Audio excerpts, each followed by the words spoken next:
This groundbreaking indie comedy made waves for being shot in 11 days for only $15,000. It's the story of Doug, a dorky young virgin who is about to get married to his beautiful bride Callista when she becomes possessed and begins eating his friends and family. Now Doug and his best friend Steve, his robot, and a luchador must team up with a seriously deranged groundskeeper named Clyde to stop Callista and her demon-possessed bridesmaids before they kill everyone in sight. From Morgan D. Mead, award-winning director of My Name is Jerry. My name's Corey. And I'm Paul. And we are the B-Movie Bros. We review B-movies to the best of our ability. Sometimes we get off topic, but randomness is a gift.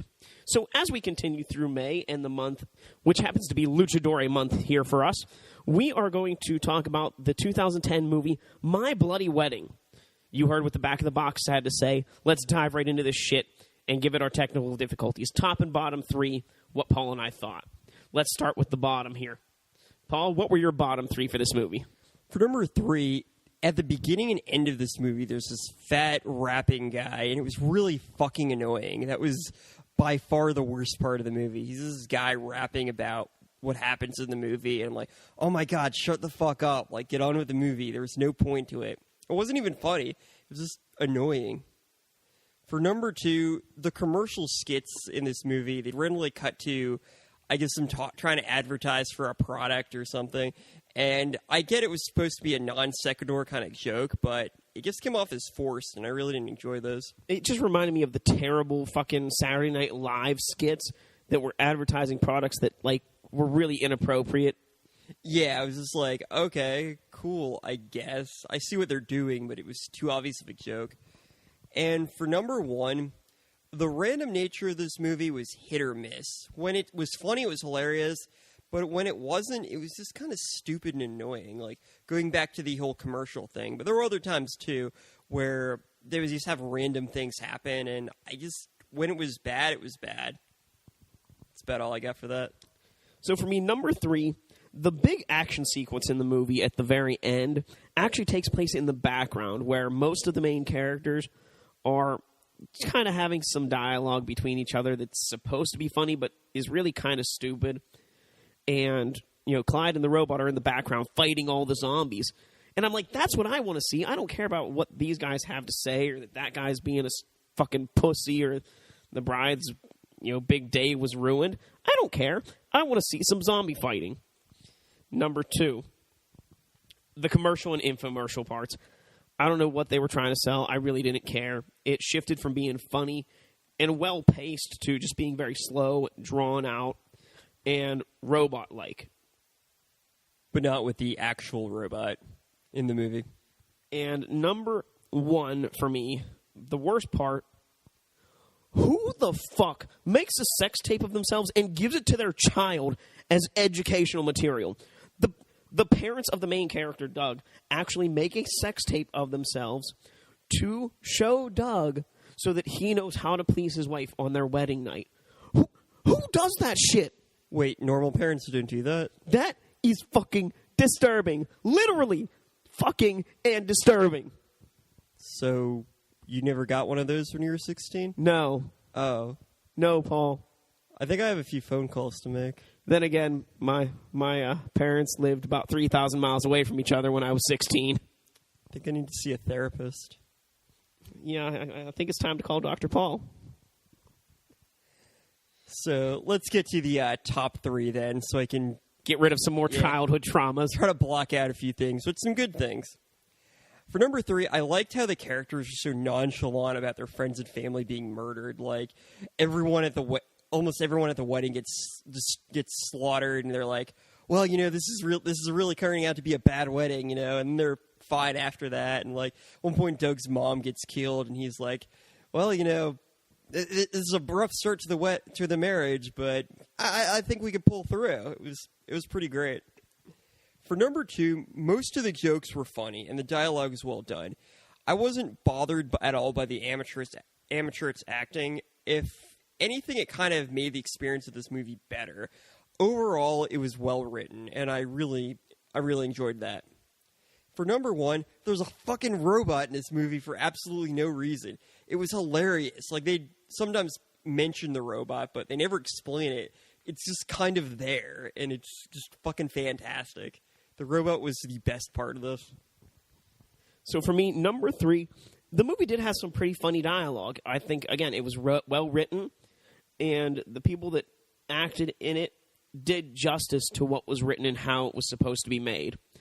Number 2, unlike you, I loved the intro and outro fat guy rapping thing. Oh, so annoying. I thought it was so long. I thought it was hilarious. It kind of reminded me of another movie that I really enjoy. Fucking what's that shit called with the naked people? Nudist Colony of the Dead. No, it's not a porn, Paul. Speaking of porn, did you see that there's now a Ninja Turtles porn? Haven't there been like a million Ninja No, like porn? this is like a professional grade Ninja Turtles porn. I've been waiting for I'll have years. to tell it to you about it later. Maybe we'll do a review of that, or maybe we'll just cut this out of this review entirely. Finally. I was somewhere here.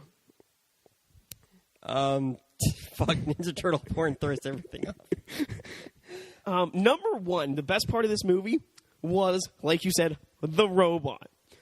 And not only was his character just so random, he was very instrumental in the fact that it was him and Clyde that fought off the zombie menace and saved everybody's lives. Everybody being like 4 people. But whoever played the robot did a fantastic job because the robot just has a stale expression. It's not like beeping or blooping. It doesn't make any sounds. And he gives off so much expression just by moving his arms or bending at the waist. It's actually kind of phenomenal how well they pulled off the robot in making him more humanistic than just about every other character in the movie. That robot clearly went to like Cambridge or something and got a degree in acting. He's a very professional robot. Give R2-D2 a run for his money. And that's it for that shit. Since we liked some of the dialogue in this, why don't we have ourselves a good old-fashioned quote war? I'm going to get us started here with a little quote from this movie. There's something you should consider before fornication. What if she's hiding something from you? What if she's got the STDs? Some girls I hear even have tiny, undeveloped penises. Yeah, Google it.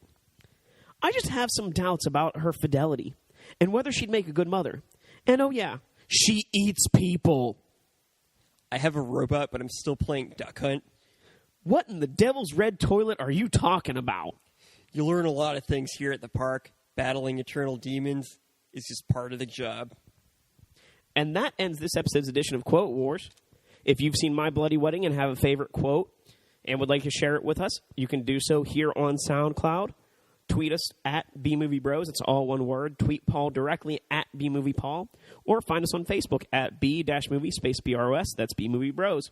Tell us your favorite quote, what you thought about the movie. Because you know what? We're going to give our final take and tell you what we really thought about this movie. We're going to give it a score on our shot scale. Remember, our shot scale is a reverse scale. 1 to 10, 1 being the best, 10 being the worst. How many shots do you need to get through this movie? I gave it a 3 out of 10. How about you, Paul? I also gave it a 3 out of 10. Well, I have to say, My Bloody Wedding has everything one could want in a low-budget horror comedy. There are quirky characters, funny dialogue, and beautiful amounts of gore. Clyde by far steals the show, in my opinion, with his bizarre behaviors and ideas. However, the movie isn't without its drawbacks. The action is downplayed to the comic dialogue, and at times the movie is interrupted by stupid in-script commercial and infomercial kind of stuff. The amount of awkward sexual jokes really is far too great. There's way too many of them. It happens every 30 seconds. Too much for me. All in all, this is a highly entertaining movie, and it is the best wedding movie I've seen in a long time. And to top it all off, you have Robot, the best no-dialogue character ever. Most definitely. My Bloody Wedding is a random style comedy where you never really know what's going to happen. Fortunately, the jokes tend to hit more than they miss, making for an overall fun experience. The characters are more plot devices to have jokes and move the ridiculous plot along, but I wasn't bothered by that because a movie like My Bloody Wedding, having complex characters would have conflicted too much with the randomness. While this movie may not be amazing, it's by no means bad, and it's a good way to spend an hour and a half. Plus, there's a fucking robot and a luchador in it. What more could you ask for? Oh, yeah, and on that point, the luchador in this movie was a fucking pussy. He shows up out of nowhere, then he ends up being at the wedding, too, and then anytime they get in a fight, he cowers in a corner and cries. What kind of luchador is that? He's not John West, that's for sure. So, we know not everyone likes to watch the same kind of shit that we do, so we like to try and give every B-movie we review an A-movie companion, and tell you why this B-movie is just the same as an A-movie, a movie of a higher class and a higher standard, and what makes them the same movie. For me, I picked the 2001 comedy, Saving Silverman. I picked Kill Bill Volume 1 from 2002. Well, I picked Saving Silverman because they are both comedies. Both movies revolve around a man getting married to a woman. And in both movies, the best friend or friends of the groom-to-be are trying to convince him not to marry this woman for one reason or another, whether because she's a complete and total bitch, or, she's a demon bent on eating all of humanity. And, of course, both movies were made in years where the 4 digits involved are a 2, a 1, a 0, and a 0. Saving Silverman, 2001. My Bloody Wedding, 2010. Really grasping at straws there, huh, Corey? I wish I had a straw for my drink.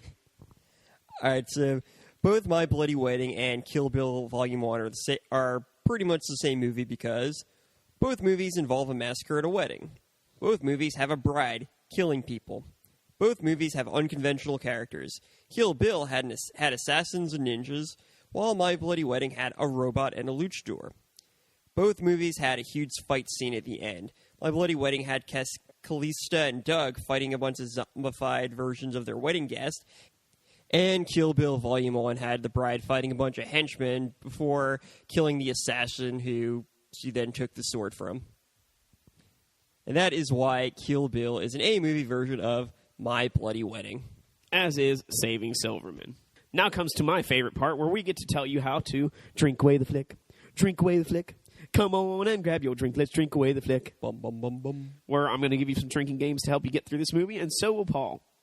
For me, number 1. Anytime Doug encounters an awkward sexual situation, take a drink. Number 2. Whenever the characters advertise a product, drink. Number 3. Anytime the luchador acts like a little bitch, take a drink. Number 4. Whenever Clyde acts weird as hell, take a drink. And then number 5, of course, because it's Luchador Month, every time you hear the luchador's name be said or used, take a drink. Every time someone makes a comment about Doug being a virgin, take a drink. Every time the robot is mentioned, take a drink.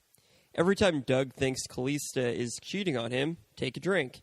And every time a murder is casually shrugged off, take a drink. Well, those are your ways to drink away this flick. Now it's time to rank the movies we've seen so far this month. We've seen 3 of them. And so far, I say number 3, in my opinion, Jesus Christ Vampire Hunter. It didn't really live up to its name. Number 2, My Bloody Wedding. It was a fun free-for-all. Number 1, Plaga Zombie, Mutant Zone. Because John West, La Seigneur.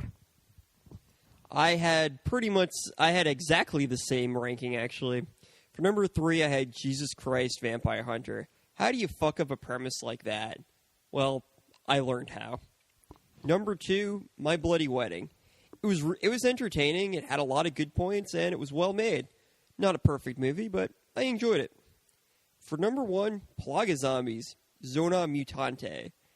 It was a fun, independent movie made just for fun by a few friends, and really that's all I needed in a movie. If you'd like to say anything to us, you can leave a comment here on SoundCloud. Find us on Facebook at B-Movie_Bros, that's B-Movie Bros, or tweet us at B-Movie Bros, that's all one word, or Paul directly at B-Movie Paul, all one word.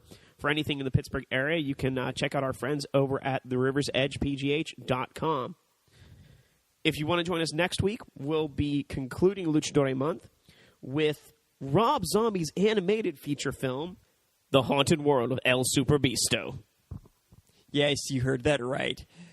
Rob Zombie made an animated film. This ought to be interesting. And I believe this is our first animated film that we'll be reviewing as well. Indeed. There aren't many B-movie animated films, at least that I've seen. I'm sure they're out there. Well, until next time, friends, be brave, be alive, be back next week.